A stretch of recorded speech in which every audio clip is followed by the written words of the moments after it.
Hello, hello, hello. Welcome back. My name's Aaron. This is ChannelTop Gaming. We're going to do another ranked draft Throne of Eldraine. It's been so much fun. So many different archetypes that you can pick out, even though there's been, of course, some people complaining about Arena, and I agree that human drafting would be excellent. I am quite happy for all the bots to give me all the good stuff. So let's see. Pick one, pack one. First off, our rare is pretty trash. Even when trying to meme around and make this work, it just doesn't. Or the Baghk. Definitely worth it in a black-green food-based deck of any sort. The repeatable value for removal is quite nice. Order of Midnight playable. And a couple other playables. Merchant of the Veil, Brig Paladin, going in their respective decks. Power-wise, I'd have to say our Baghk's probably where we're at. Even though Paladin or Veil goes nicely as build-arounds, Baghk doesn't necessarily need a lot of food synergy, just some. We'll see where we go from there. Alright, well, Mad Ratter is a good draw too, if we want to try and take that route. Black-red is usually knights, you know, the Mardu colors of any sort. Secret Keeper, of course. I never force a draft, but Mill is definitely an archetype and worth considering. Reaper of Night. It's the only card in our current color of our first pick, and it's definitely playable. Though I think Mad Ratter might be where we want to go for the upside. We might not end up in black. You always want to stay as open as possible through even the first pack, waiting for those really good signals and those bombs. Golden Egg would keep us open, but I don't think we're there yet, especially with some good playables on the board. So really we're between Mad Ratter, Reaper of Night, and Secret Keeper. And while Secret Keeper is fine and there's a high probability of getting a mill deck, I feel like it's more likely you get mediocre mill decks. You kind of want them to come around to you. So I think Mad Ratter has the most upside, even though Reaper Knight does go nicely with where we're already at. So let's see if we end up draw two or if we just splash either of those. Alright, well, a lot of mixed signals. Glass Casket is very good. It is very efficient removal. And if we were in a more aggro or face-punchy type deck, we would be looking a little harder at it, but right now it's not even in our colors. Heraldic Banner is a little tricky. It looks like it's ramp and fixing, which it isn't not that, but really you want to use it for the +1 ability in an aggro deck, allowing you then to continue to just dump out the rest of your hand in later turns, and just pumping up all of your different aggro creatures. Things like double striking red caps, of that nature. For us, it looks like we're probably going with this Golden Egg. We might use this banner, kind of depending. If you go wide enough in the draw 2 decks, then of course for your fairies or your rats, for the Mad Ratter's case, always take advantage of that little boost in power. Glass Casket isn't powerful enough for us to try and go into a third color for no reason. But Golden Egg is just generally all around good. It goes in the draw 2 if we end up there. It's fixing. It can even be food for the Baghk. And this draft is taking us all over the place so far. No clear signals anywhere. So the best cards in this pack are Once and Future, Fairy Guide Mother. Everything else is varying levels of playable. You know, Flyers deck and Night deck for aggro. We may end up with this Festive Funeral, as it does match in our colors, and it is B- C+ removal. The conditional nature of it, having to need cards in your own graveyard, not even if you're in a mill deck in the other opponent's graveyard, makes this tricky, as well as it's, you know, 5. So 5 mana, it's pretty unwieldy. Instant speed makes up for it a little bit if you're in a black-blue style, so you're holding up counters and other things anyway. But overall, pretty weak pack for us. There is possibly an avenue where we take Once and Future and we still end up black-green. Fairy Guide Mother just still seems so far away for us and doesn't really work into any of the other cards we already have, even though it is an excellent card in its own right. I'd say we're really between Festive Funeral and Once in Future. Festive Funeral is the safer pick. Once in Future gives us an eye towards probably not a Jund 3-color deck, but would fit in a green, red, or green, black. I think that's where we're going to go. And we just hope to pick up more efficient removal as we move along. And the weak packs keep on coming. Well, I would say Tempting Witch is just that. It's tempting, and out of all the cards here, it's probably our pick. If we wanted to try and gamble, take the opt in case we see more draw 2 payoffs and go into blue, fine. Even then, it's not amazing. You really want a lot of payoffs. Ops in a limited deck is one of your 40 cards, so it's a higher proportion, and unless you have a lot of good payoffs for it, you kind of just want it to be the card you want in the first place, not a card that gets you to that card. Everything else, fairly weak. The land cycles here are always playable if they fit into your deck. So a more aggressive, even hyper-aggressive mono red or just majority red deck, Dwarven Mine can work well. You have a lot of food payoffs, Gingerbread Cabin. I think Mystic Sanctuary, the blue card, is probably my favorite. It works into almost anything and usually brings you back your best removal. For us, though, we'll take the Tempting Witch and keep moving. So far, so meh. And now we do have a little bit more. So let's take a peek. We're a little all over. We have 2 black cards. Nothing is really pulling us in any one direction, so we're really looking at the packs themselves still to inform our picks. And to that end, Barrow Witches and Knight Errant, probably the 2 most powerful outright. Curious Pair is good in a food deck. We do have a Baghk and a Tempting Witch. Once in Future it plays nicely with, so maybe that actually is a little higher up in our pick. Barrow Witches is just like a bigger, not quite strictly better Gravedigger, since it does cost 5 versus 4, but you get a bigger body. Of course, it is restricted to knights, but as long as you have enough, no problem. And Ogre Errant is good if you're, of course, an aggro deck. You're looking to constantly swing in. But for the reasons I just discussed, Curious Pair does fit in better. Looks like we're moving more away from Mad Ratter, but that's alright. That's just the way things go. Alright, here, Foreboding Fruit is interesting, but really Scalding Cauldron. It's not amazing removal, but it is solid removal. Get it down early, and it just sits there as a constant threat of activation. In certain decks, you can actually recur it artifact-wise. Hello, Windico. We are drafting. Welcome, welcome. Thanks for joining on the stream. But overall, none of the rest of these are pulling me any particular way. Kinrith's Transformation, I just haven't been impressed.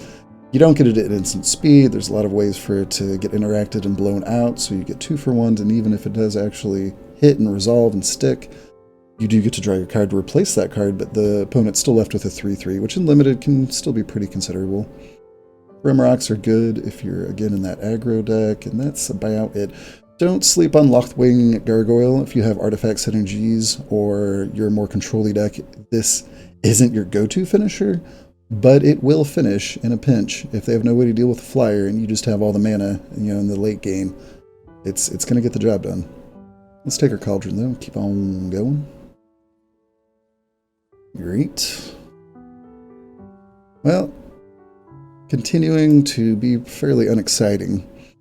So we do have a loose green-black food synergy grind going, but nothing that's really amazing.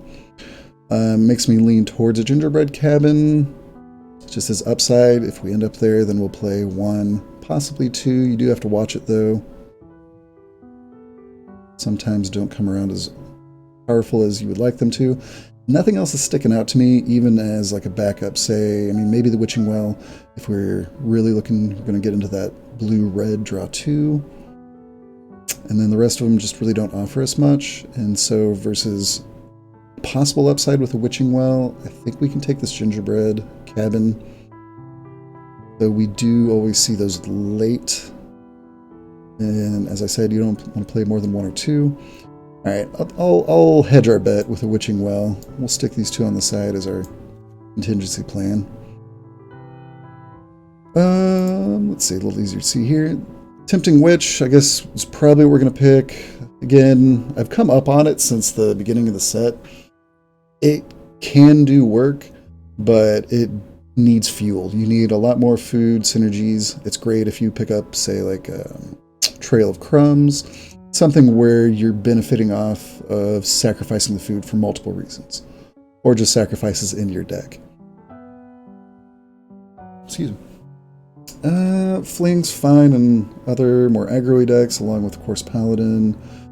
Again, here's another cabin kind of hanging out, which is making me think that we'll probably, not in this pack, but in some of the packs, we're going to end up with one, maybe even two, without even trying. We'll take another Tempting Witch. Well, again, we have a choice between the cabin or the beanstalk. Real possibility would go in this sort of backup deck that we're building on the side. Though I doubt we actually pull the trigger on that plan, so I don't want to give up what could be playable. Tal's Beanstalk, Auras, of course, have all of the reasons that we know about for being a little riskier. If you're casting into open mana, you can get your creature blown out and they get an easy 2-for-1. The fact that this is gives you reach, which is very, very pertinent if you don't have any ways to deal with flyers, which currently we really don't have any removal besides the Cauldron. And then food synergies with the Naughty. With the Bog Naughty. Gives us a good reason, as well as there's that outside corner case where a Realm Cloaked Giant might try and clear the board, and it's pertinent that we're a giant. Again, just kind of waiting on our cabin, and really there's not too many other things to pick about. Pretty much nothing here for us. I think... do we want the Peak or the Gargoyle? Hopefully neither of these make the deck, but if they do we want a beater, or do we want an early play that can turn into a long-term win condition? I think we're looking grindier and a little longer, so I feel like Prophet of the Peak is probably going to do us a little better than the Gargoyle. If we end up there, and of course we get another one for no reason. These don't really matter. I'll stick the Scarecrow on the side if some wild reason we need to splash. These picks don't really matter, and these picks don't really matter. Alright, so there's an excellent draw 2 payoff if we need to try and go in that direction. Castle Vantress is good in almost any deck that's going to be playing blue, especially good in a black-blue control deck where you're really grinding it out, keeping up mana for either control or counters, and then at the end of their turn you can always scry 2. Gives a lot of value. Scry 2 is almost like draw 1, in some cases even better than draw 1. And in limited, it can represent looking through 10% of your remaining deck or more. Not too much that's super powerful that leaps out. Of course, there's a Secret Keeper. Rosethorn Acolyte is great for fixing as well as ramping. We would be interested in, but we're probably going to go with this out muscle. We still need a good amount of removal, and if we're moving into that mid-range black-green food synergy deck, we're going to see larger creatures, and then out muscle can really become a performer for us. If it can resolve, of course it's not instant speed. We are green, of course, in that case, but if it does resolve, it can trade across and leave a lot of value on the table on your side. Only other consideration would really be if we wanted to try and back ourselves up, since Fairy Vandal is such a good payoff along with the Mad Ratter, but I think we've gone far enough that we should look at the deck we're likely going to end up with, which is black-green. No other real notables. There's some good playables. Of course, 7 Dwarves is always a fun meme, and very powerful. If you can get at least 3, though really you want 4 or 5 in an aggressive style deck, then you're gonna have a lot of Dwarves, and they're gonna come out and provide some good support for each other. They like to get out there and talk to each other and be like, hey man, you're doing really good. Oh, thanks. Oh, yeah, you're nice. And then they go and beat your opponent's face. But what we're looking at is more just our straight removal. All right. We are interested in this Gromgully, but let's keep looking through the rest of the pack. Tome Raider. Good card in almost any blue deck, of course. Draw 2, you're always looking to get that extra card on play. That's what Tome Raider will provide for you. Again, though, we've moved far enough away that we're looking, and we do have another out muscle, which is totally playable. We may even be more interested in this Garen Brig Paladin. You get one of these on the board. It's really hard to block, it's really hard to chump, and if you have a trick or some removal, then they're either having to take 4 or even 5 in the face every turn, or deal with it some way. Wicked Guardian is playable. I don't think we're there yet. As long as you have a good couple creatures that can take the hit, you're going to get your card and have a good blocker. Not as good an attacker, but an excellent blocker that replaces itself in black. And those are really our considerations. So we're between Grumgully, Outmuscle, Paladin, and Wicked Guardian would be a distant fourth consideration. So how well can we splash Grumgully? And what's it doing for us? So first, it's non-human. So Tempting Witch is already out. Curious Pair already out. Oh man. Leaves us with the Baghk and a Prophet at the Peak if we end up going there. And let's put our draw 2 maybes in the sideboard.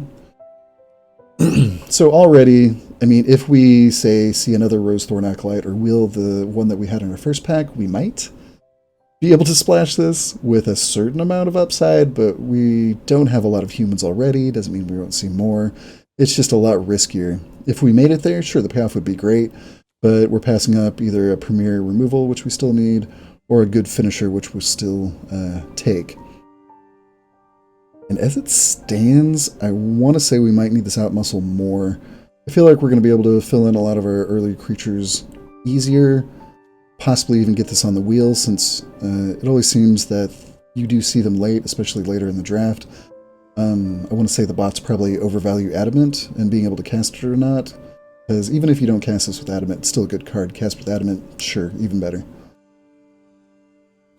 Whereas out muscles are a little fewer and far in between.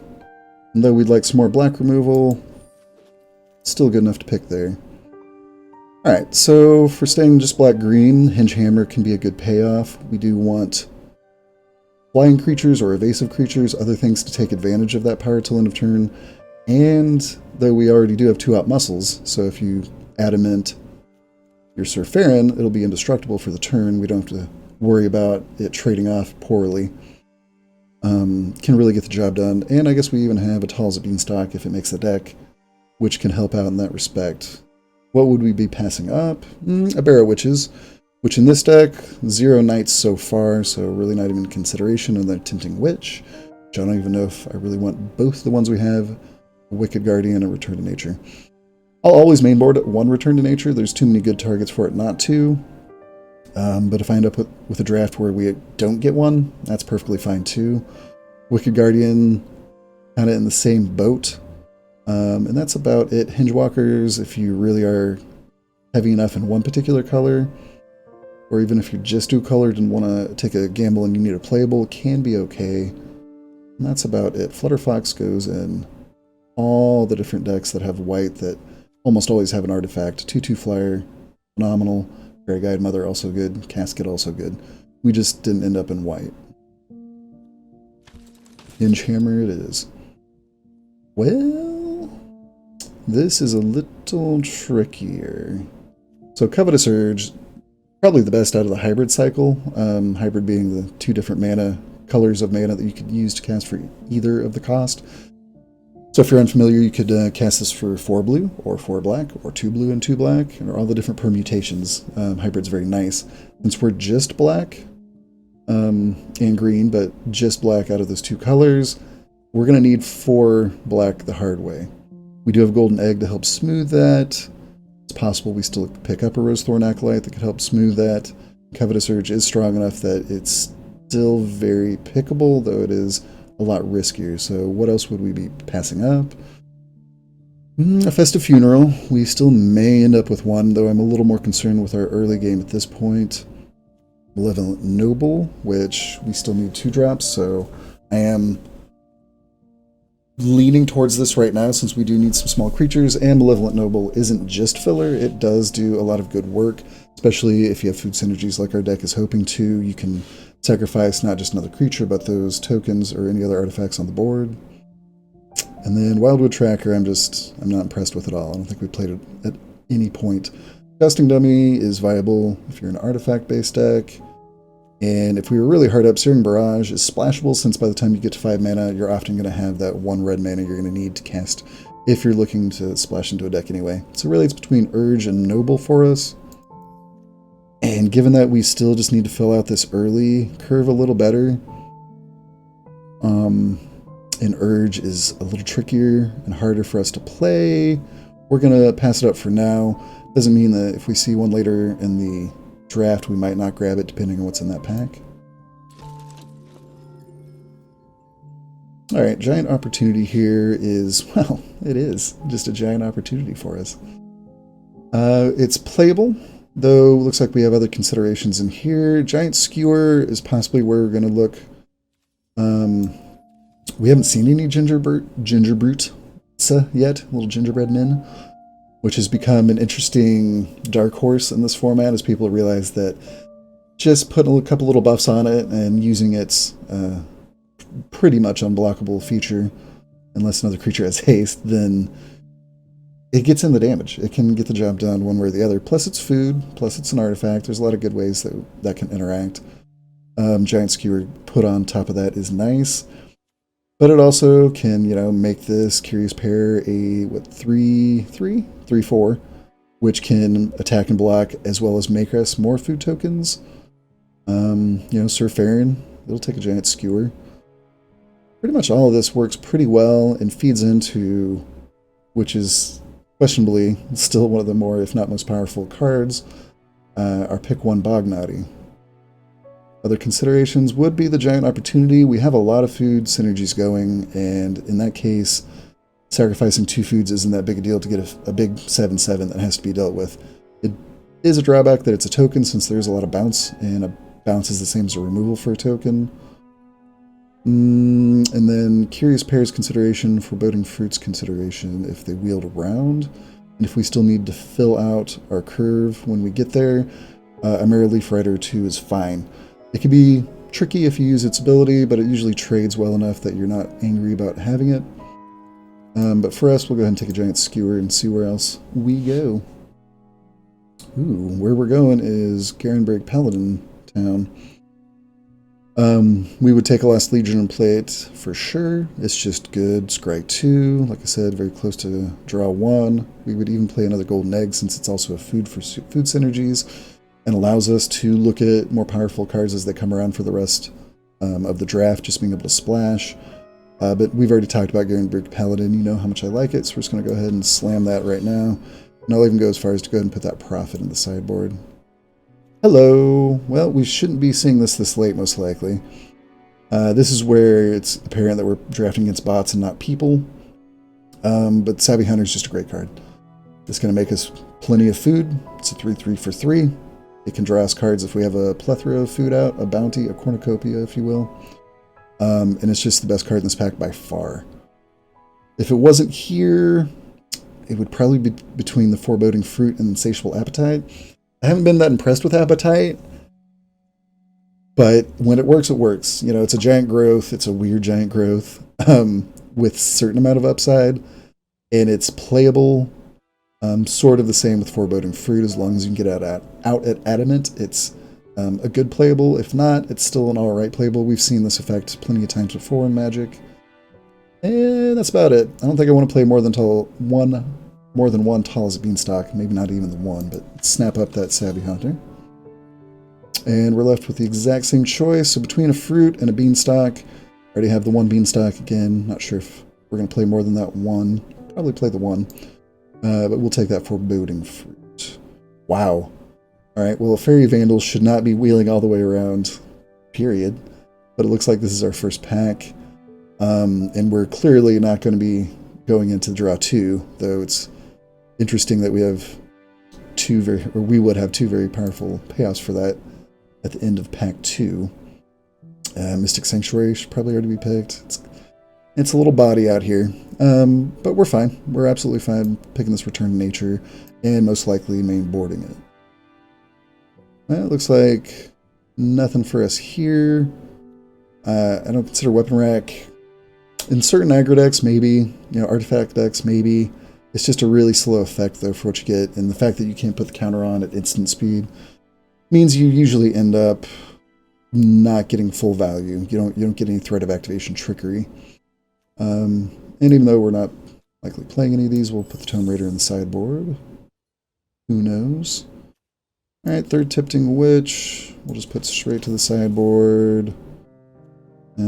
Dusting Dummy hopefully doesn't make. There we go. Mara Leaf. And Lash of Thorns. Ooh. Ooh. What's that you say? Rankle Master of Pranks? Don't mind if we do. This just fits nicely with what we're doing. Doesn't have any food synergies, but it's a 3/3 flying haste that allows us to manipulate our opponent's hand, the board, our own hand at will. And flying is tough to deal with, as I mentioned before in this format. Hopefully, maybe we pushed out any other green players that we can wheel this out muscle. We didn't pick up any other black control besides our Baghk activations. And yep. I guess the Slash of Thorns does count. And a Cauldron. So we're doing all right on control, on removal. Though a Reeve Soul would not be unwelcome. Or a Baked in Pie even, of course. Or if this wheels, then we'll be happy to play a third one. But snap up that Mythic. Give it to me. I won't it. And alright, we have a really good pick. This is, of course, more exciting if you have giant synergies or ways to give this evasion, say like in the green-white Adventures deck with a Fairy Guide Mother. You make your little 7/7, 8/8, 9/9 giant fly on over the heads of your opponent's blockers, smack in the face, easily win out a game. For us, nothing else in this pack is that exciting. Tree Folk is great in more adventure style, where you're getting more adventure payoffs. It's still playable in a deck like ours. Probably one of my favorite things is to put the 2/2/1/1 counters on the Ginger Brutes. Get them in for some more unblockable damage. And nothing else too exciting in this pack. Feybarrow Elder is playable, loses some of its oomph in just a 2-color deck, and generally you're hopefully not trying to splash too much in a 3-color deck. At least in limited. Yep, that's about it. Take our giant, be happy with it. Well, okay. I was about to say not too much, and then I got to the bottom of the pack. Swordmaster, we wouldn't hate playing it. We could still use some early 2-drops. Here's Witchstalker, more than happy to play 4/4 for 4. Already a good rate. Trample's going to let you get in there whether you pump it or not. Generally speaking, hard to chump. And then, of course, the food token's just gravy on top. The fact that we saw that first Paladin wheel all the way around means we're maybe very likely to see this one wheel. And in that case, we would probably play it. We'd have a very solid finishing game. So, nothing else much to speak of. So Tiny is deceptively good removal. And that black-blue control, Mystical Dispute, very playable as well. Yep, that's about it. Let's go and take our Witchstalker. Let's take a little peek. We'll peek at our curve now. So you're really a 3-drop. We can easily cut one, or even both witches if we want. Probably very controversial to certain people out there. A lot of people feel strongly about the Tempting Witch. Not sure why. Yeah, but to be perfectly honest, I'm very happy with how all of this has ended up as far as our mid and late game. Yep, the drops look pretty good too. Take that dummy out. Yep. Alright, so boom and boom again. Trail of Crumbs has actually started to see some constructed play now that Oko's out of the picture and people are trying to figure out different ways. That Jund Sacrifice deck, if you haven't seen it yet, go check it out. You're using the cat food build, Witch's Oven, with cats. Of course, generating food tokens and sacrificing a lot. But as you can read here, you don't have to sacrifice the food token naturally per se. If you're sacrificing it for any other reason, you still can pay that 1. So if you have, say, a golden goose out, you tap the goose, sacrifice a food token to make that mana. you actually have already made the mana you need for this anyway. So you're essentially looking at the top 2 cards, picking the best one, putting it in your hand for free, in that goose situation anyway. Worth talking about, Archon of Absolution, very, very playable. There's blue-white flyers. Actually, we have a video up on the channel. You can go check out that we make good use of this. It really holds back aggro. But pretty much anything in white, this is going to do work. Tax an opponent's mana, sort of like half a Ghostly Prison, totally worth it. But then protection from white can be timely. And then it's a flyer. And as I've said, flyers are pretty good in this set. Nothing else exciting that we're even passing up. Just very happy to pick up that Trail of Crumbs. Alright. Pretty much absolute zero for us here. So, yep, we're not even considering splashing any of this. Put the tracker on the side, just in case. Alright, Giant Opportunity versus a Memory Theft. We already have 2 of the only other 1-ofs that we might even play if we wanted to. So between these 2 3-drops, do we even play either of them, and are we interested in either of them more than the other? So we have 1, 2, 3, 4, 5, 6, 7. We have a lot of ways to make food. 8. Yep, a lot of ways to eat it too. I mean, food in its own right, but now we also have a Trail of Crumbs as well as this Baghk. So, pretty much if both sides of this card are good, then it's good in your deck, and I think it is. We'll have enough food that often we'll just go ahead and make a 7/7 giant. If not, it's not the worst. It's not the best, but it's also not the worst for our deck to just make 3 food tokens. It's fuel for those 2 payoffs.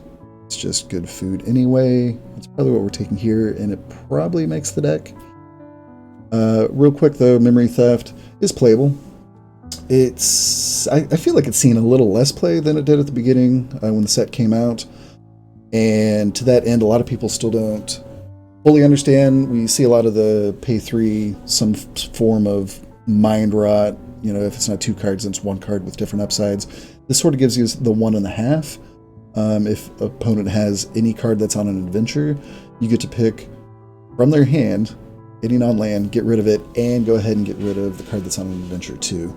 So you have your 1.5 right there. And I just mentioned it because I see a lot of people who, when they see the Memory Theft coming in response, will cast some form of instant that goes on an adventure just to get it out of their hand, thinking they're dodging the discard effect, when in effect they're just giving us extra value. So good to be mindful of, for sure. Alright, well, really 3 good cards for us. We are more green than black. Excuse me. We have 1 Adamant payoff that we'll probably play and want, though it's not that necessary. 1 Minor Fixing, and that's about it. So Adamant, not as interesting in a Witch's Cottage. Really looking between this Reaper of Night and Smitten Swordmaster. So if we get the other Paladin to wheel, which could still happen, we would be looking at sort of 3, 4 closers. I mean, you count the Giant in there, or even the Giant Opportunity. A good range of late game closers for us. So Reaper of Night wouldn't be necessary there. But really we're looking at, are we going to want to cast this on turn 4? And we have quite a few things that we might want to cast on turn 4 instead. So Reaper of Night, not quite as valuable, which means we're probably leaning towards the Swordmaster. Because even though we do have a good amount of early drops, we might still want that. And actually, now that I'm looking at it, it's pretty even. We have a good amount of late finishers and a good amount of early drops game-wise. I guess the contention would be, if we're playing more 2-drops, we're more likely to go ahead and run this Tall as a Beanstalk to make one of those early 2-drops large. And if we're doing that, Smitten Swordmaster is a good target just because of the lifelink. We don't have any other knights to speak of. I guess the Paladin's a knight. Everybody else is some form of fairy creature. A lot of humans in there. Okay, alright, that's right. Hingehammer's a knight too. Forgot about that one. So, I mean, we actually have a few. a handful of smittens for our smitten swordmaster. I think, though I believe Reaper of Knight's usually the more powerful card, we just don't need it in this particular deck. It's great in that black-blue. It's one of the great finishers in a black-blue control deck. But we'll go ahead and take our early drop. Alright, pretty much 0 for us here. We don't need anything. In that case, sometimes you just want to pick the highest rarity card if an uncommon's left. On Arena, it's slow value. Wolf's Quarry, I've never been that excited about, even in a food-based deck like ours. Just not that excited. Maybe there's some weird, like if you get that Archon card that makes everything that's not an Archon into a 3/3 creature, something weird like that. Maybe this gets better. But overall, I've just never found a good reason to play it. Not sure if we run 2 giant skewers. Probably not, but we'll go ahead and pick it up all the same. None of these really matter. We're not going to run more than 1 Return to Nature. If this was best of 3, we would definitely still be drafting a little differently. We would want multiple Returns to Nature in the sideboard if we see a deck that's particularly good against that. So, though I doubt we play it, we'll go ahead and pick up the Memory Theft. And now we're just at the end of this draft, so we'll just pick up some uncommons. They don't really matter. Doubt we use a second Tall as a Beanstalk. Doesn't matter, and doesn't matter. Alright, well we got a solid little black-green mid-range deck. I like to put the Beanstalk Giant on 3. That's where he goes. Finisher being a hasty 3/3 in the air, though not super big, can definitely do some damage. Possibly it can catch a Tall as a Beanstalk or a Giant Skewer. Baghk, no haste, but still a flyer, Paladin, and Giant. Those are all good late game finishers, and Witchstalker's kind of in there too. I'm not too worried about that. Definitely want our once and future, both of our out muscles. Possibly, I'm just going to take out Tall's Beanstalk for the moment. Possibly doesn't make it. Giant Opportunity possibly doesn't make it. Memory Theft, looks like it definitely doesn't make it. So, 1 more cut. Let's see, how many creatures? 13. Decent. Nothing too great. Looking at this Lash of Thorns or a second Skewer. We got a Cauldron. We got a couple out muscles. And a Baghk to hold down a removal. But to be honest, between all those, I think I still want a Lash of Thorns. So let's cut 1 Skewer for now. Let's see if we don't want to rearrange that when we come back in. 9 and 8 is probably proper. Yeah, looks good. But of course we want those good looking lands. So I always like to get weird with it. Yep, that doesn't remind me of a food and swamp. There we go. There's somewhere you don't want to eat. And what a Throne of Eldraine. Yeah, that's nice. And let's get the right proportions. Yoink. And yoink. And sure, little Zendikar. 2, 3, 4, 5. And you guys. Now we're ready. I mean, let's get hangry with it. Done and done. For those of you who just joined, thanks for coming by. Thank you, Lodocrass, for that raid. We just started getting our stream on again as far as ChannelTop as a whole. If you go down in the info and you want, we have a couple of giveaways. Actually, just one going right now, but we'll repeat that. If you're interested in a Planeswalker deck with an arena code, you can scroll down and click that one up for us. If not, hang out, see if you like it. See if you're into it as much as I am.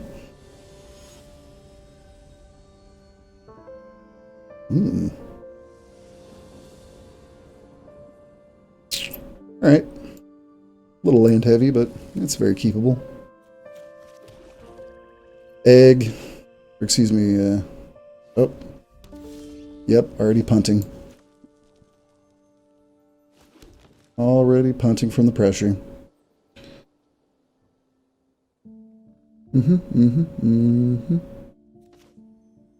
Yep. Should have done that turn 1. That's my fault. It's a little jittery when you start streaming, even though, you know, there's only 8 of us here and we're all friends. Let's go ahead and slam our Savvy Hunter. It might catch a Dragonfire in the face, but can't live in fear. Nah, Dragonfire in the face. Maybe we should have lived in fear.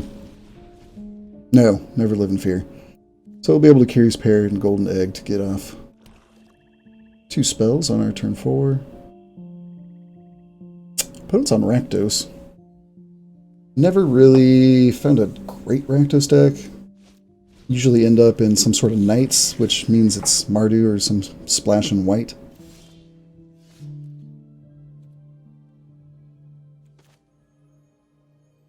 Alright, pretty straightforward. There's something to be said if I really thought they were holding up a Dragonfire like really did to throw down the Tempting Witch before. But in those cases, you gotta, you know, make your opponents have it. That was the best card to get out. We would have started generating value and getting in for 3. I regret nothing. Except for not playing our Curious Pair on turn 1. Rankle? We're not the only ones to get a Rankle? Well, lucky for us, we're going to have a Baghk. Be able to block that. Only question being, is it going to survive? Alright, well, we're lightly flooding out, which is unfortunate. But we're going to make our opponent have something. They have removal. We're not going to be happy about it. If they just attack in with Rankle, I'm going to be a little more suspicious and probably want to try and use the Baghk's ability next turn. Eat a food to take out Rankle. That looks like they're targeting. Got another removal, buddy? No, don't do it. Alright. So we have 2 out muscles. We have a Scalding Cauldron, which actually would probably be our best draw, as we don't have anything muscly enough to outmuscle our friend Rankle with. We have our own Rankle. And I think that's about it for being able to deal with this Rankle before he eats us down. As soon as they want to start unloading cards out of their hand, I'm all for that. Yeah, you can have all the swamps. Joke's on you. All we are landlords. That's going to hurt a little bit. They sticks that on Rankle, and we're just very unhappy with our situation.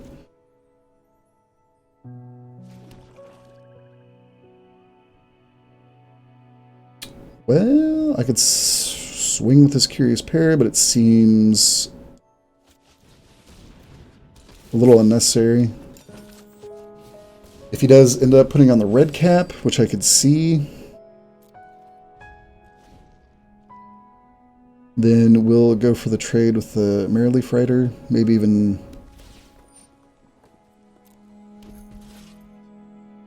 Okay. I feel like Lance on Rankle, smash in for 3 turns. Yep. Looking good. I feel like opponent probably found a Rankle to take them further into black, and then Steel Claw Lance did some work too.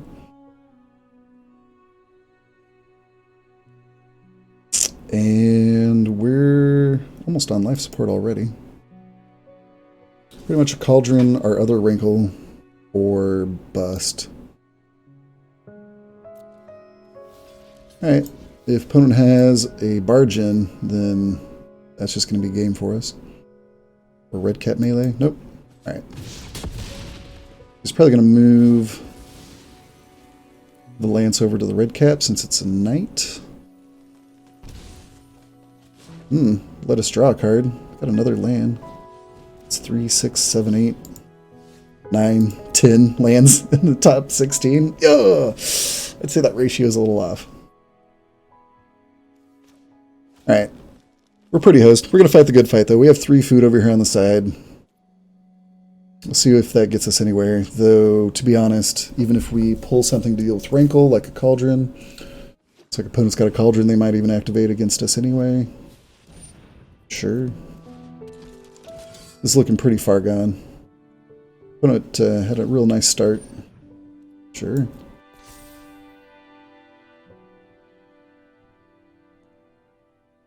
It's not quite a lethal attack, but... Alright, here they're going to go for the Cauldron. No? Yep, okay. I think we just want to eat all of our food, so there's no reason to activate. 3 life off them versus food for us doesn't seem worth it. So, we'll just do this now. Yep, okay, resolve. Delicious food. I would like to sacrifice the food.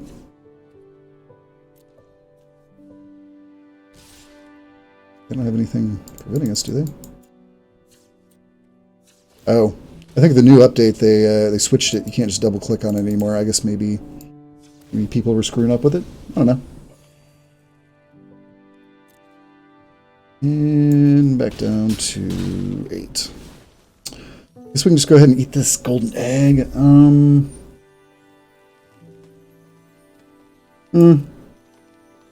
Can't think of anything off the top of my head that we need it for. Alright, well. Wrinkle's gonna be a little too late, probably. All he really needs to do is move the Steel Claw over to Wrinkle, his Wrinkle. If we attack, that doesn't do anything. Yeah. Well. Yeah, it is nice. It is nice, Lamiko. Really? Did you top deck another removal? Get out of here. Alright. That's not total game right now, is it? Yeah, it's totally good. Good game.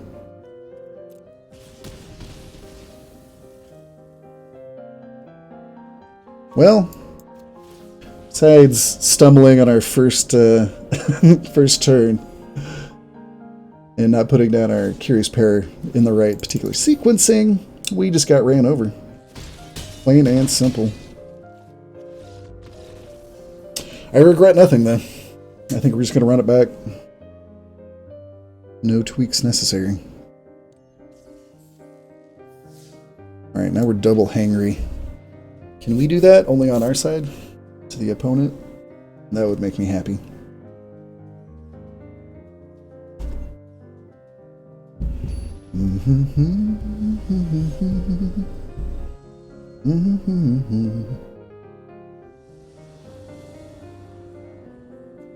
Alright. Not enough green for Sir Farron on turn 2, but we'll be optimistic.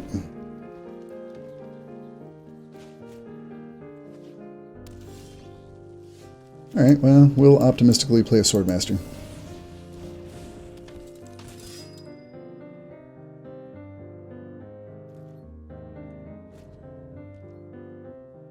Scoop. I will not scoop. Alright, touche. Go ahead and just get old Sir Farron down. And depending on opponent's play, we might be able to, if I remember Sir Farron correctly.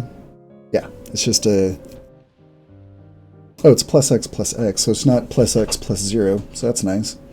So if he survives, okay, which he might, we can make him a 4/3 Death Touch. And then he would make this a 6/5 lifelink.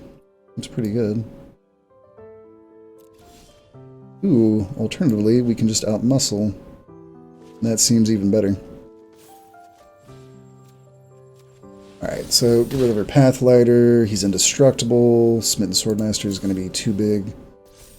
Profitably block, and we just put down some Hinge Hammer. Ouch. Feels good. Pretty much have the same play next turn with the Lash of Thorns. Opponent needs some interaction on our Sir Farron, which is happening right now. Alright. Put some back land. Don't hate it. Always have a once in future if we really want. Get back that out muscle too. Sounds pretty good. Except for we have a skewer. I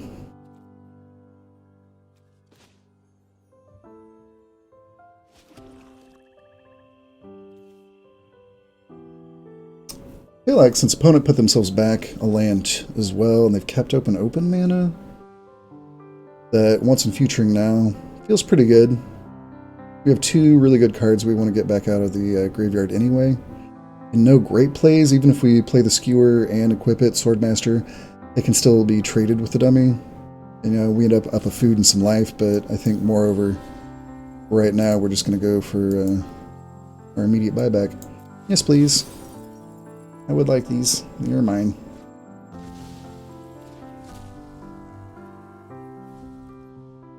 Pass turn. Alright, so opponent still doesn't have a land drop. That's gonna... Alright, so they do find a land drop. Probably have at least one more little knight to put down. Alright, fair enough.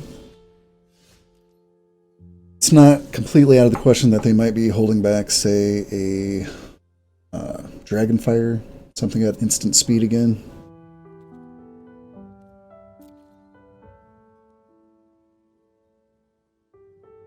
So we can Hinge Hammer and Noble.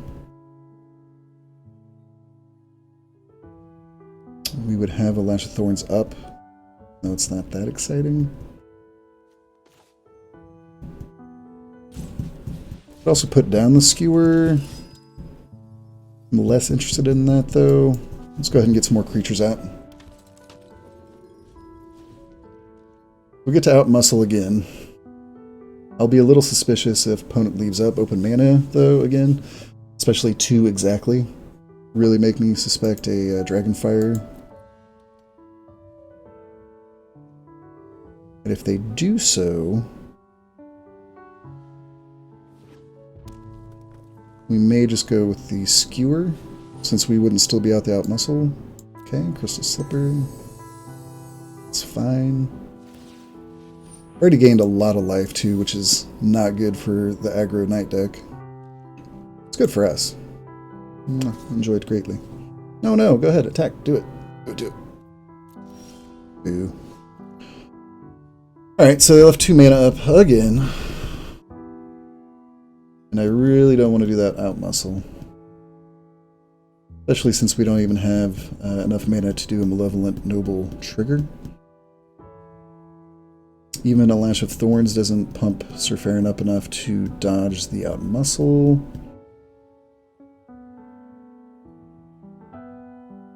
Even if we swing in, that first strike takes care of quite a bit.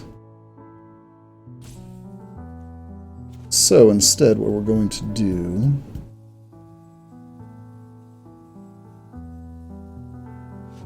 is Witch, Skewer, and set up an even larger attack for next turn. That way we don't play into any 2-for-1 removal. We're missing some swings here, but next turn we're going to be able to put a big smackdown on them.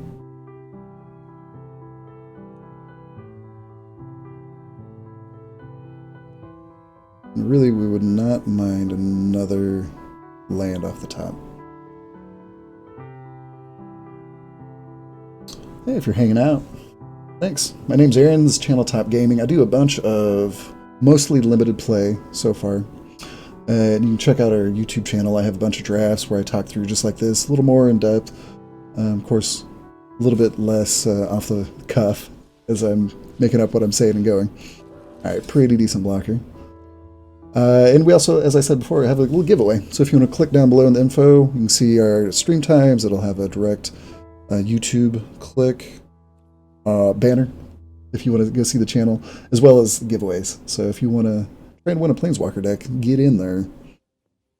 Alright, so we could draw a couple cards, probably hit a land with it, which means we would have 3 left. We could equip the Skewer. Let's do the Foreboding Fruit after the fact. He still clearly has something going on. So we could make a move to put the skewer on, which then next turn we can adamant. It gives us a Lash of Thorns to bump it up one more. And that might be enough to get us where we want to be. Still leaves an activation on the Noble too, it's not the worst. Alright, so let's go for it. Wow, there was no pause there, so they might not be holding up anything at all.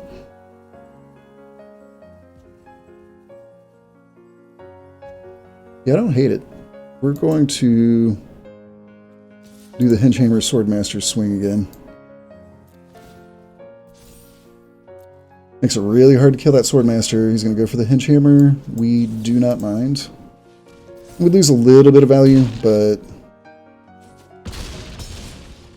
Alright, and that was enough for opponent. Let us play around. Didn't have a trick. Didn't have a Dragonfire or anything, so I don't know if they were intentionally leaving up 2 mana, or if we were just overthinking the situation, but... kept us off from being a little more aggressive with that out-muscle earlier on. Not too bad, not too bad. Streaming some Magic, playing some draft. Gonna have a good time. You're eight. So weird, they keep giving us one forest and a Surfaran. Alright, well this time I promise we'll get the Curious Pair down as Dr. Garfield intended. Turn 1.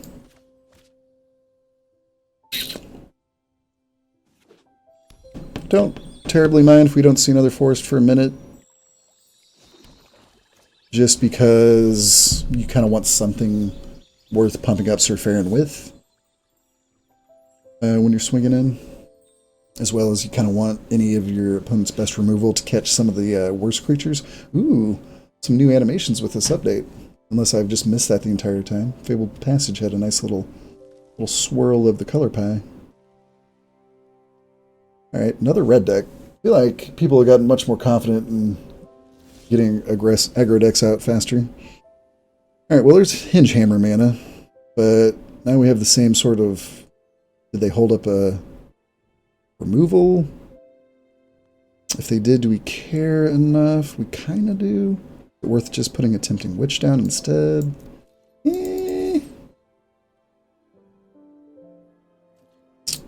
Doubtful. We have other good targets too, that Savvy Hunter, the Baghk, etc.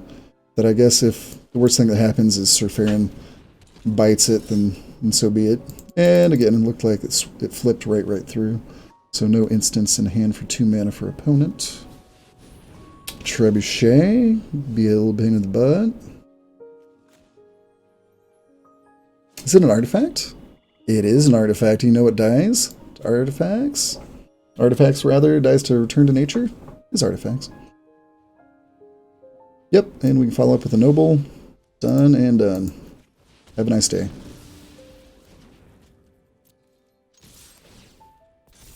Alright, Surfaran putting down that Hingehammer. She is just having none of it. Got a burr.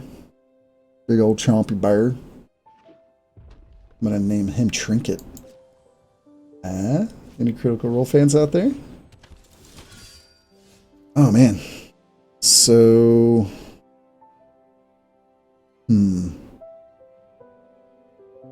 Can't adamant the out muscle. I guess we could swing in... Let's think about this. Actually, no, we couldn't. I was going to say we could swing in with the Noble, have it eat the food token, and then follow up with the out muscle, but we're just one short.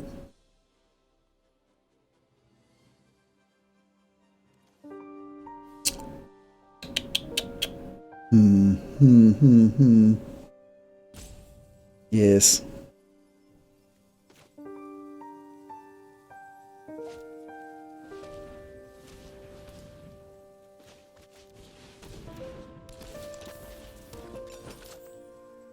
We'll probably still...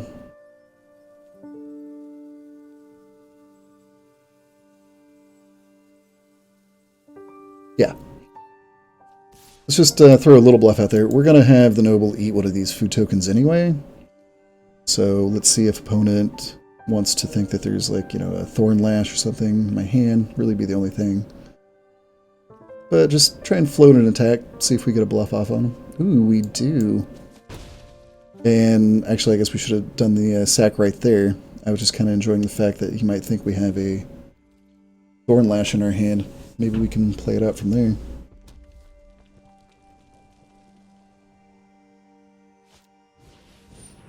Alright, I see your Flutter Fox. I see your lack of artifacts.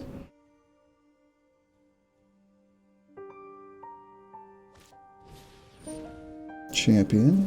Good card. It's got a nice little extra animation too. Alright. It's worth it. It's worth having a 3-3, especially on this board.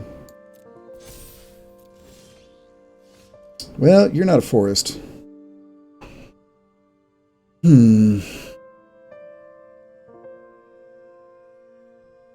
So, we can eat the Fervent Champion. It's not that exciting. Maybe we want the Flutter Fox instead. Possibly we want to wait to see if we can get an Adamant so we can use our Surfarin a little better. It's probably more where we're going. And we can even Tempting Witch, I guess. Haven't been really paying close enough attention. I haven't used Tempting Witch to finish out too many games, so not really on my radar as much. But 3 life here is 25% of their remaining life total, so not too bad. Alright, imagine that Cauldron is going for the Hinge Hammer. Maybe. Oh, Flutter Fox. Flutter Fox gets in.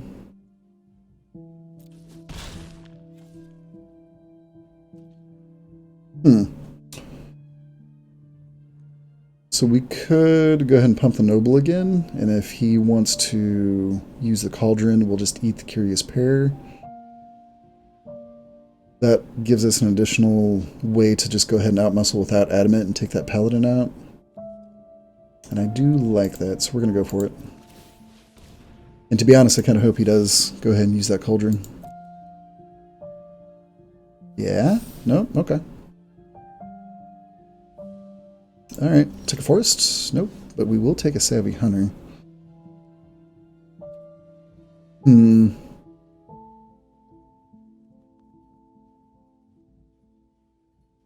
Well, do we want to eat the Curious Pair and have the Noble fight the Paladin? That actually still leaves it open to the Cauldron, which isn't great.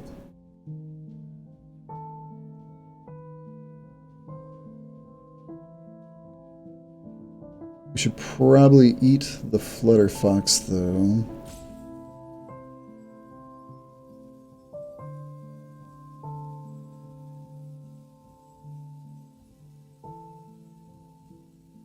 Doesn't feel great. Does not feel great. Yeah, we'll go ahead and go for it. Actually, wait, no, because then you can still... Well, that's 2 for 1 on his side.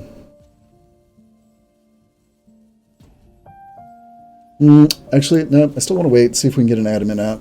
Tell you what, though, if he wants to use it to take out the Savvy Hunter, that's fine. We still have the Hinge Hammer. We have enough other targets that if that's where he's going to use his resources, then that's fine. Plus, we can still eat with the Noble. Yeah, that's fine. If we attack with the Noble there, we would have to eat a Curious Pair, and he could still take us out with the Cauldron. It would be a 2 for 2. But I feel like we have more advantage. If we attack now, we get the Savvy Hunter out. We might give up the Surfarin, but we'll also have fodder for our Malevolent Noble.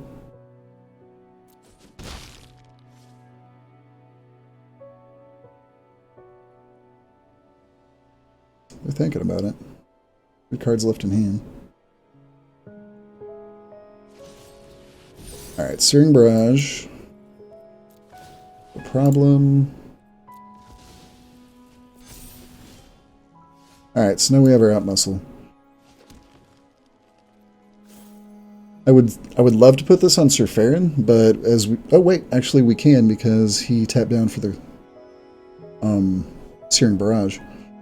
So we can eat the Flutter Fox and attack with impunity? It feels pretty good. Then he can still take out the Sir Farron. That's okay. Or do we just want to have the Noble take out the Paladin?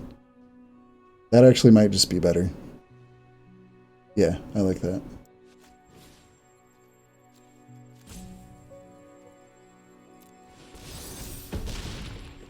Because now we can attack with everything. If he has an outflank, then the Hinge Hammer's just done, but so be it. And... yeah, we can keep Tempting back, why not? 1 extra point. Just 1 on our side. Smart about it.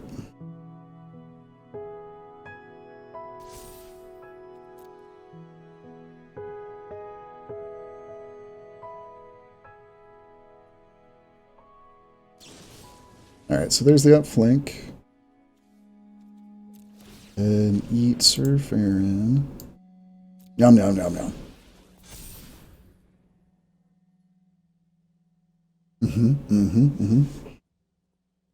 As you can see, like I said, the Noble pulls its own weight. We did have to feed it quite a bunch, but that's what food's for, right? Okay, Trebuchet. And do a little work for him. Wouldn't mind seeing a Wrinkle. 1 Wrinkle Sprinkle off the top. Baghk, not bad either. So what can he muster? 2, 3, 4. If he blocks with everything and uses his Cauldron, we take out his entire board. Seems alright.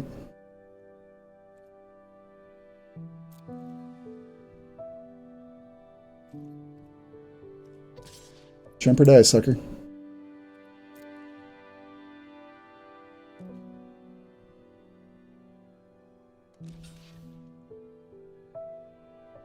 Yes. Yes. Excellent. Alright, so opponent is looking for... what are they looking for? Trapped in a tower.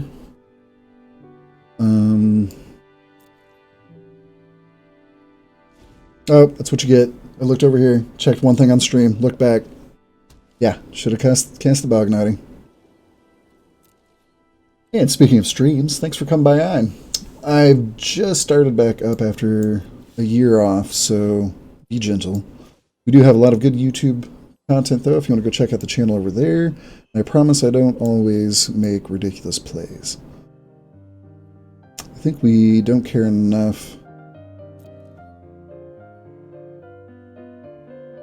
about any crackbacks that we can go ahead and attack with everything.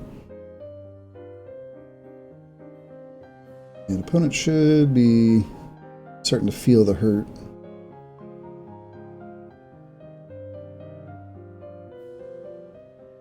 And I would not be surprised if we see a scoop after this attack, especially after we cast the Baghk.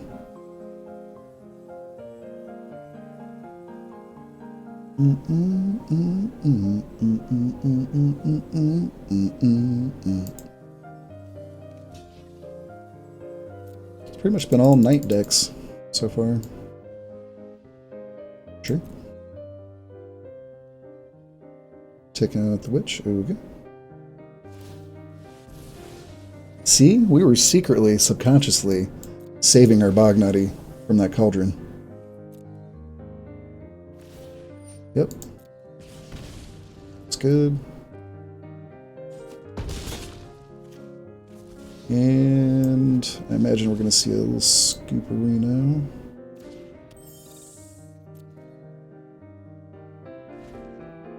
Maybe, maybe not. I mean, they died just to the curious pair attack, so going for the going for the big swing.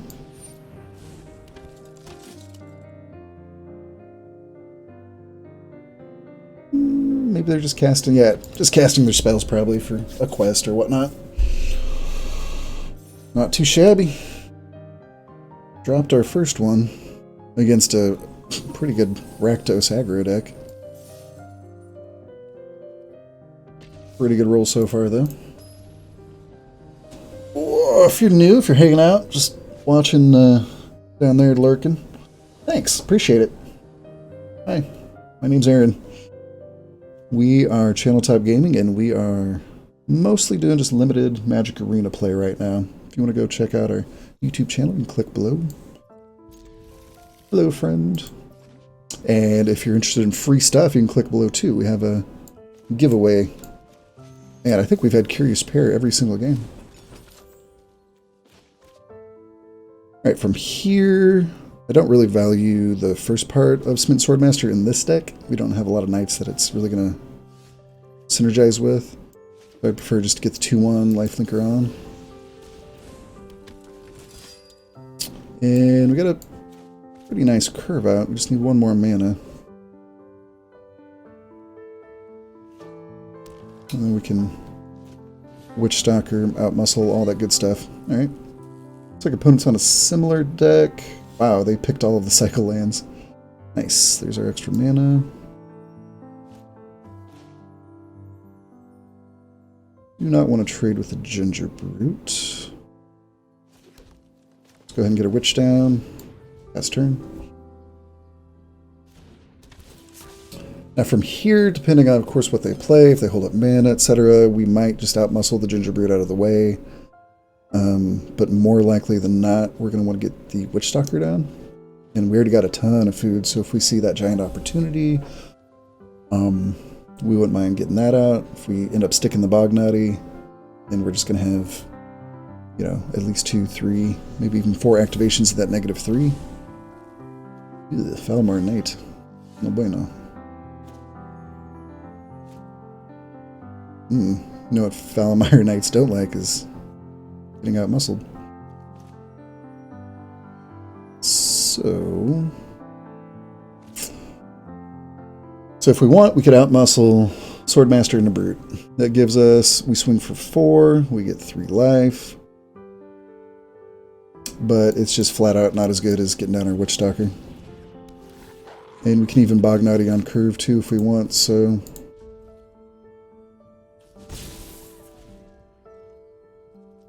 Got a pretty good swing out so far. I'm surprised we haven't seen more removal out of our opponent, who also has not missed a land drop. Falmar Knight, sure. Reaper, gross. Wow. Well, since we're dropping the Forest, I think we drop the Baghk, just so we don't put ourselves contingent on drawing another land to cast our only card, plus Outmuscle is about to do some work for us, so yeah, that's just a better play. We do have the Once and Future somewhere in the deck, so doesn't mean the Baghk gone forever. Ooh, Lash of Thorns. Oh, but that did take our Outmuscle Adamant mana. Well,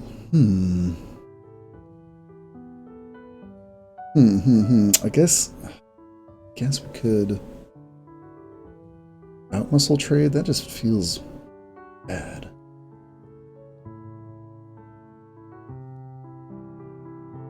No, sir, I don't like it. We could start actually hurling the food with the Tempting Witch to start dinging down his life too. So if we outmuscle Smitten Swordmaster onto the Knight, we effectively 2-for-1 ourselves, but it frees up a 4/4 attack. And then we can still hold back the Witch. Just feels bad. Alright, that's fine. Can't let the Falmar Knight just completely stymie this Witchstalker. I guess we don't have mana, so sure. Attack with both.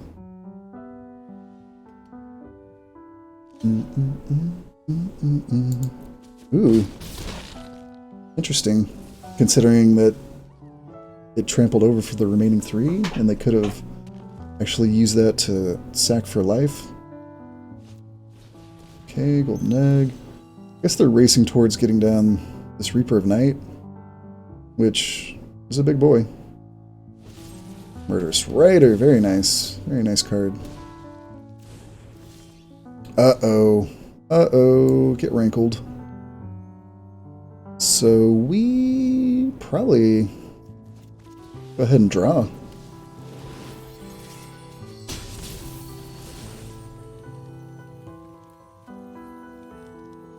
I want to discard because I actually want our Lash of Thorns. I don't think we mind too much if he draws, and we could use a land or just another card. Of course, nothing to sacrifice. Alright, fair enough. Leaves our Lash of Thorns up. In case they have exactly 3-point removal like Cauldron, or actually if they go for a Reeve Soul on the Wrinkle. Yep, cast Murderous Rider. And we actually have game because we can throw Food with the Witch, Lash of Thorns on the Wrinkle, call it a day. Trail of Crumbs too. Try to get everything at the end.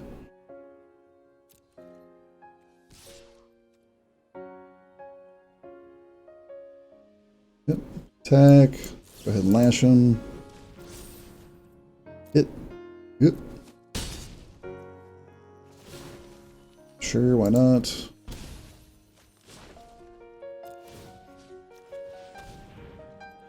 Good game, my friend. Good game, good game. That's pretty much where we hit Wrinkle right in stride. I was just about to say, wouldn't mind a Wrinkle off the top, and there he was. Little tricky guy. Get back to it.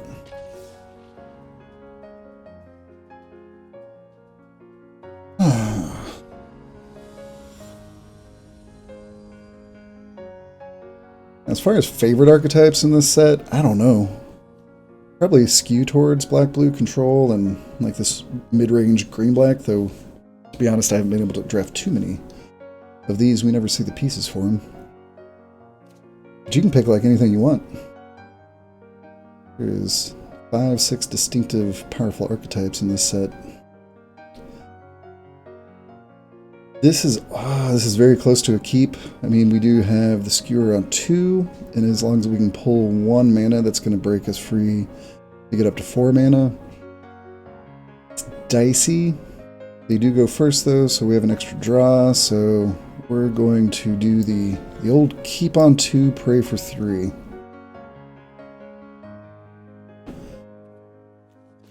We are able to make it on up there, then we're sitting pretty nice. Pretty good hand.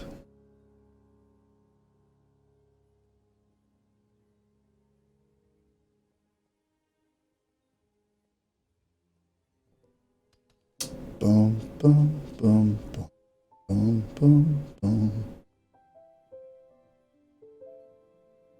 Oh, Mig. You there, buddy?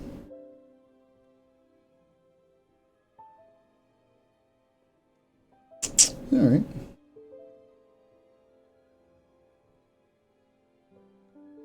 So it looks like we have a moment. Sometimes happens on Arena. There we go. Mulling over. Alright, looks like not a night deck. Definitely a mill deck. And there goes our only once in future, unfortunately. And a couple lands as well. Alright. This might be our first challenge. We really need that 3rd mana now. If we fall behind against the mill deck, then we're likely not going to be able to get back out from under it.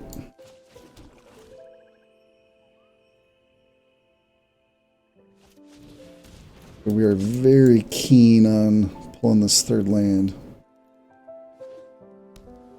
See how stacked opponent is. If they pass with 3 open mana, yikes! Alright, luckily, Return to Nature is going to be able to take care of that. Oh, I wish we could play that Golden Egg, but fortunately, it is A, not a land, and B, we have to take care of that animated egg immediately. Missing this land drop is very tough. And if we don't hit it this next turn, then we have a shrinking percentage chance of being able to stabilize and start making use of our mid-game. Opponent, mono blue, no problem. Alright. And mana off the top. Oh, man. All right, come on, egg. And mana off the top. Holy crap. We flooded 10 lands in the top 16, I think. Game 1 or game 2, and now we have 2 lands in the top 16.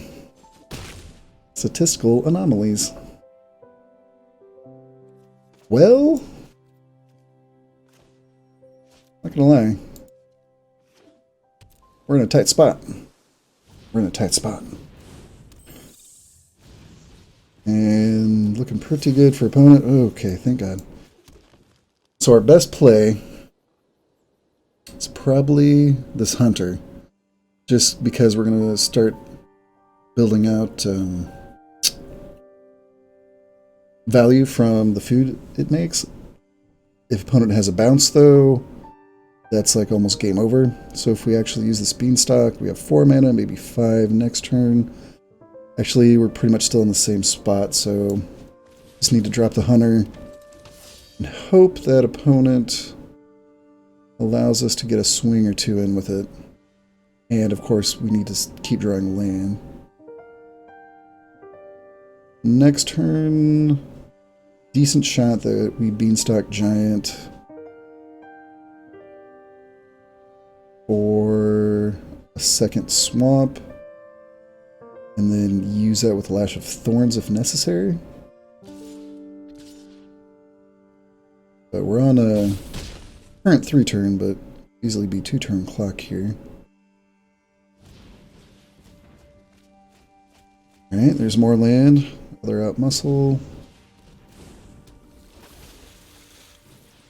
Alright, so they pour everything out.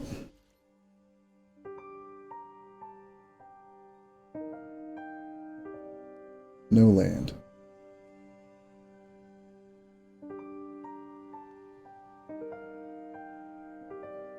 So if we giant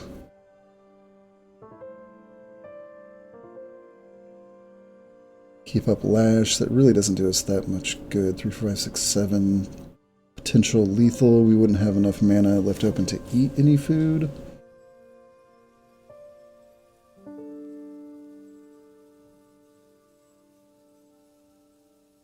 Our best player might be this Curious Pair. Keep up Lash of Thorns.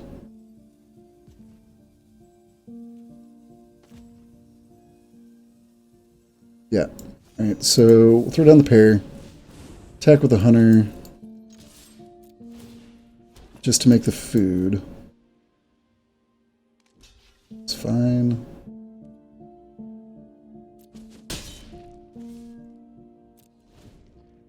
And then use the Curious Pair to block the Shambling Suit. They're just going to go slow and steady, wins the race.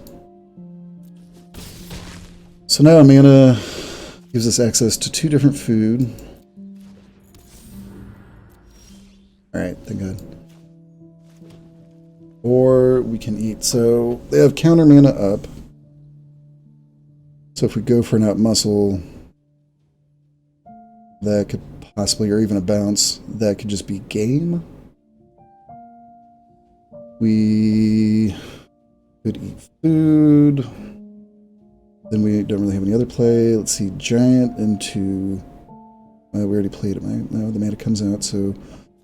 Giant leaves us a food activation up.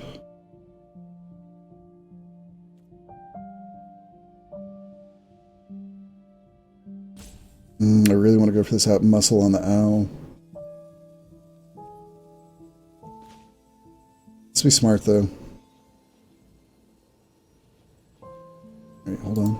First, let's be smart and leave ourselves the correct mana up just in case.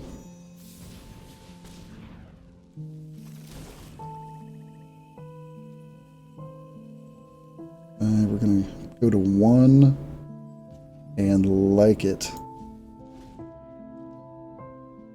We survive this turn.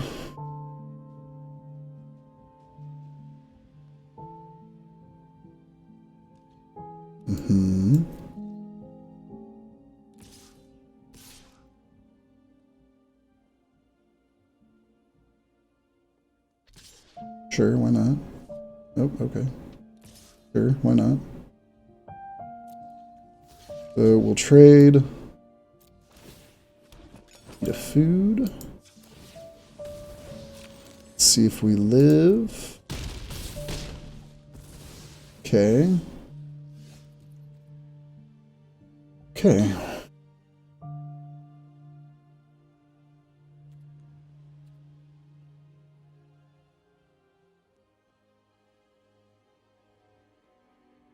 So if we put out either of the flyers, we do not have enough. Oh, actually, we would have enough if we use the golden egg to create the black mana for the lash. But we're still dead. So effectively, we have 3 mana, and we're still dead. Pretty much, I think we're still dead.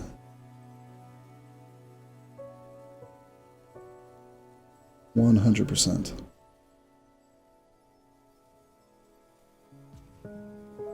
We should have, I guess, chumped off the Curious Pair so that we still had that muscle up to eat the owl. Even then, we were still dead. We needed like 1 more mana off the top. Whatever. So that should be game. So if we go all the way back to the opening hand, that's probably where we screwed up. We mulligan that down. We have a lot higher percentage chance, of course, of opening with better lands or at least better plays early on. To be honest, though, to go all the way 16 cards deep in your 40 card deck and only have 2 lands show up is just kind of unlucky.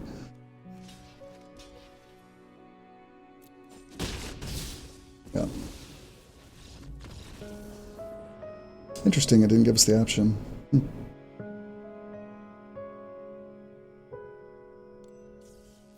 Alright, alright, alright. 3 and 2. I think this deck's better than just a 3 and 3, though, so I would be disappointed if we don't get up to at least 4 and really 5. This is a 5-win deck, easy.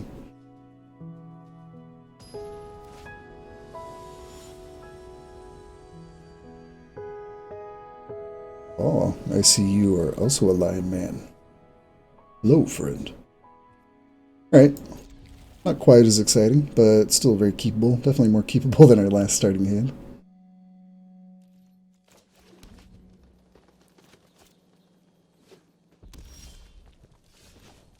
Right.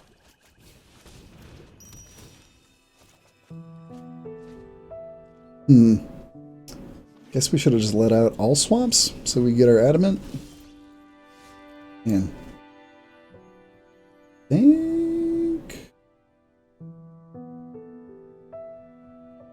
It's not worth waiting on the food.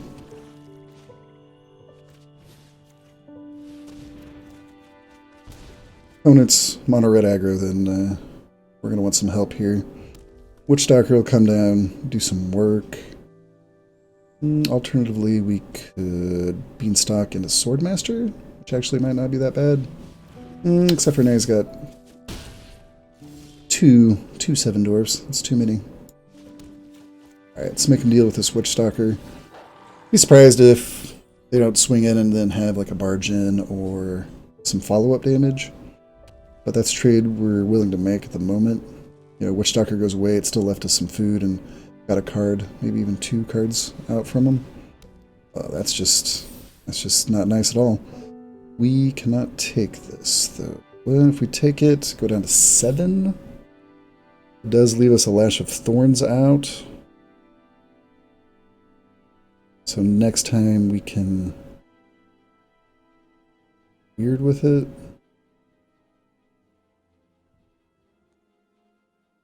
Yeah, I don't want to take that big a hit from mono red this early. Okay, that's good.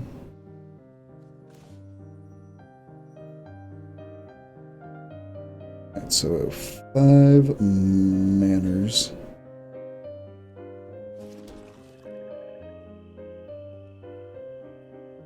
So do 2, 5, 7, 5. Probably Maryleaf and maybe the full Curious Pair set. Alternatively, we could Beanstalk. Be left with 3. which could just be a full Curious Pair. Or I guess Curious Pair into a Mirror Leaf. Let's do that. So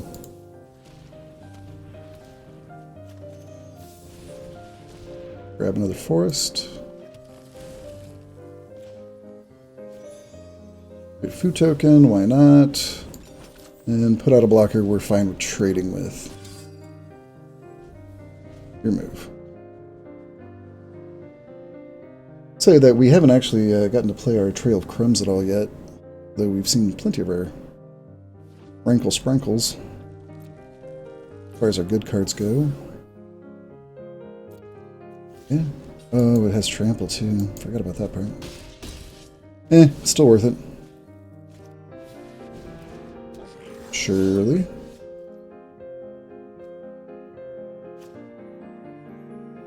Well, this is a big-ass giant. It's going to be hard for them to deal with. He's going to swing in for 5. He might have get at least 2 for 1 himself. Alternatively, we could Swordmaster, Curious Pair, and Lash of Thorns. That's 2, 4, 5. Still have enough to eat a food. That feels better. And then we can Beanstalk this next turn. I like that.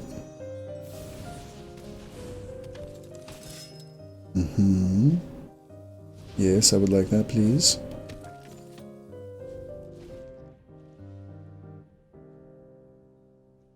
And this way. I think we just give up the Curious Pair. It's possible he's got a trick waiting, but I think I'm okay with that.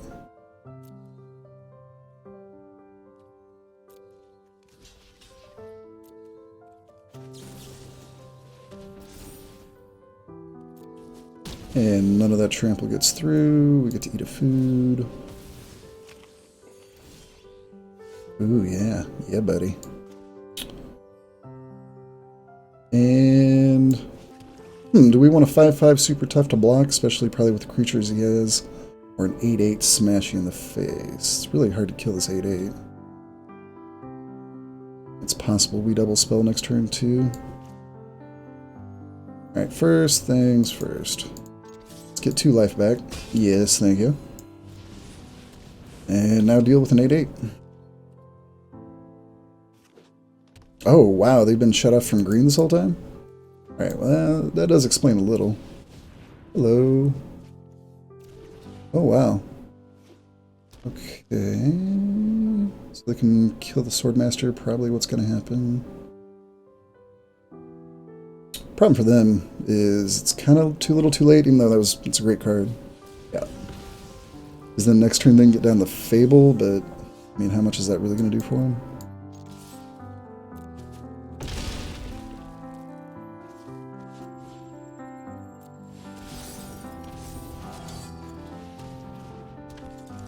Not looking great for him.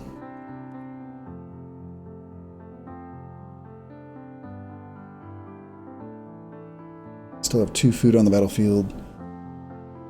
Noble with plenty of mana too, and then doesn't even begin to address the Knight and the Paladin. Rumgelly, sure. Raging, and then put that on the Raging. Alright, that's big enough to deal with some stuff. We take a whiff, actually. So now we can kill either one. So we attack the Paladin, trade with the red cap. He chumps the Beanstalk.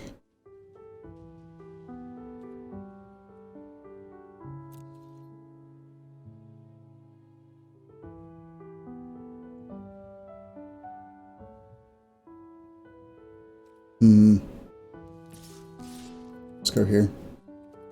It's tempted to attack the Noble as well, but I feel like we want an emergency case blocker. That is double strike. That's a 4/4 double striker. It's nasty. That's what that is. So this is plenty of pressure. They've got to chump at least the Beanstalk Giant. If he wants to do that with Grumgully, Sure. I just don't see an impressive swing come back the other way. I mean, we have 6 life. We can throw the Noble in front of it if we really want to. Pretty good little aggro deck, though. Okay. Yep.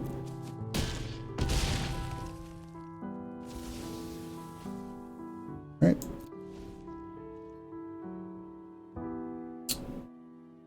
This feels like we have inevitability. There's just no great way to deal with our Beanstalk Giant, except for continuously chumping. Okay. What's good, my friend? You gonna get in there with some Grungully? Nope. Alright. They figured, with down to 1 life, they just had to sit there and hope that they kept dealing chumpers. It's just pretty much impossible for green or red to deal with a creature that big. I mean, in this particular set, of course. Alright, 1 more, and we will have satisfied what I believe this deck should be able to live up to. With some minor punts along the way. Nothing too crazy.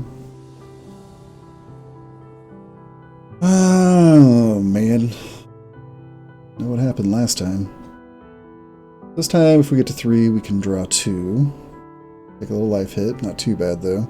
And we have 2 turn 2 plays. 2 2-drops, rather. I am not going to let our negative outcome last time influence my decision this time, too. This is still chancy. This is still dicey like the other one was. But it was also just bad luck. And see, we already got our 3rd land. I guess we could, we have to put down green anyway, but sure. Let's lead with a swamp. Possibly go turn 2, turn 3, and then turn 4, foreboding fruit if we had enough swamps. Sure thing. It's like a little green-white artifact enchantments. Alternatively, we could hit enough to hit our out muscle and stride, which wouldn't suck. But we're already up to wrinkle mana, so that's pretty good.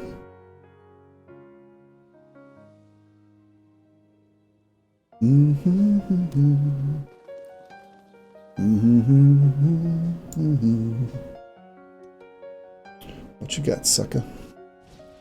Man, all in on the ginger brute plan. Sure, get in there. Yeah, ginger brutes for life. All right.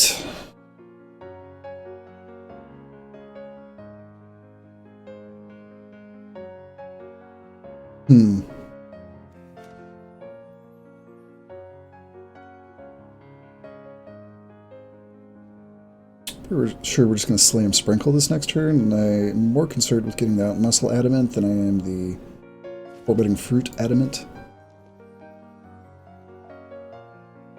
Don't want to take the hit, don't really need the cards immediately, so we do want to give ourselves the option to adamant that if we want. The question here is, do we want to hit him for 3, or do we want to force him to use his mana for the ginger brutes or trade, which I think we do. Seems like he's enough in on them that we'd prefer to trade.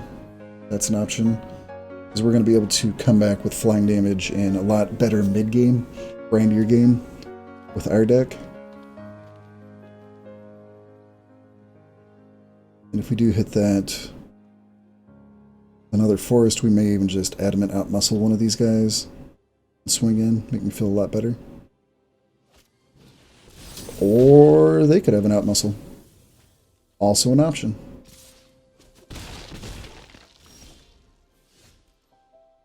Right.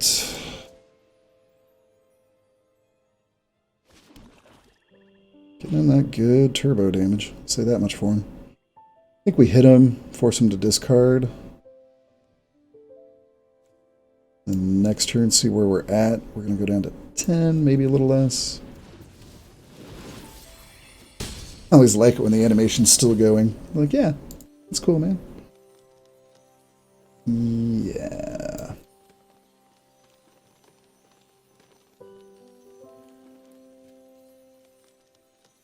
Be something good.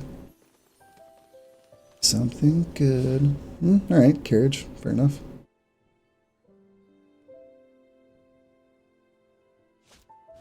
Witchstalker. Now we really want to force so that we can... Nuts. Eat that Witchstalker.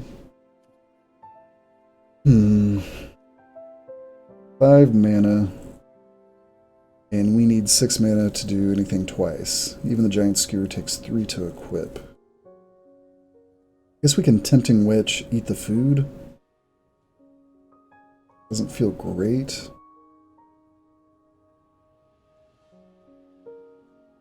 Don't think we want to make him discard again.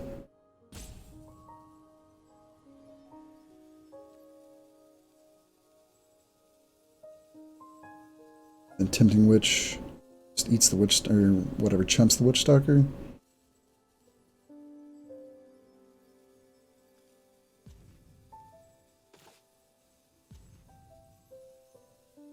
Alright. Let's go this route.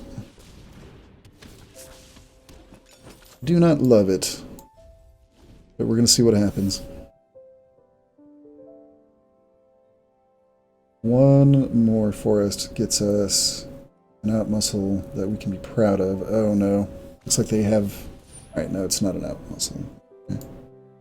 It's going to be like a 5. Unblockable 7/7. Hello. Hello. That's probably it for us. Yeah, not great. Because now we double block the Witchstalker.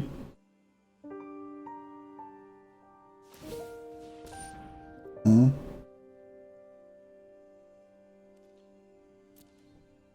Affect everything? Really, just the gingerbread. Okay. Let's see, we have a Return to Nature. Alright, there he goes. Let's the Witchstalker in. Oh, okay, maybe not. Return to Nature takes care of that, or... don't know if we have anything else that matters.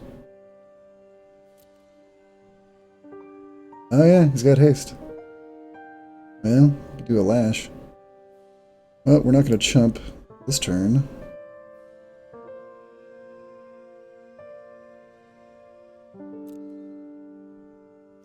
We're going to eat this food, though. That's cute. I've definitely heard of course, I've talked about augmenting your gingerbrute, but, and I've heard of all that glitters going on it, but I still have never done it. And I think we're just going to be a little too late.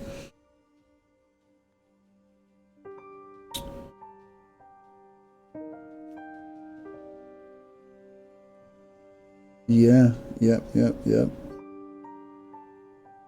Guess we can put a Giant Skewer on so we at least get a food when we chomp out the gingerbread.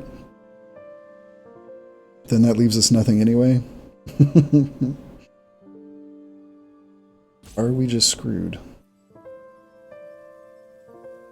So we play the Paladin. We can trade with the Witchstalker if we need to. We chump the gingerbread and gives ourselves another draw step. We could also hit him and draw a card now. Though I don't think that's going to be advisable.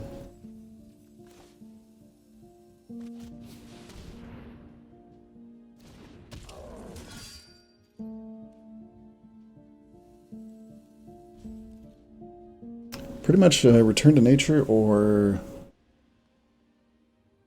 nothing.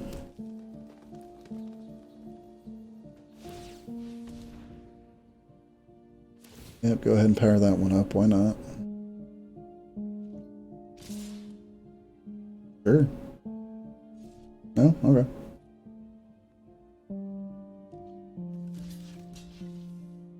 Feels bad, man.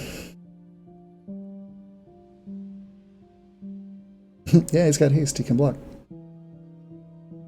I mean, he doesn't have anything else to do, but he can block.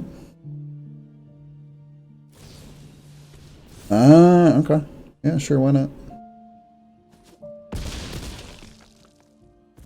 And I can't think of any single card that gets out of this. Because even if we had blown up the Gingerbread, then I guess we weren't quite still completely dead. Wow, wow, wow, wow. Well, let's go out on our own terms.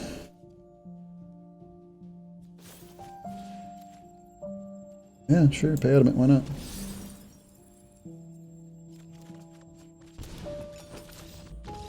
There was that forest. Alright, unfortunate. It was amazing and magical.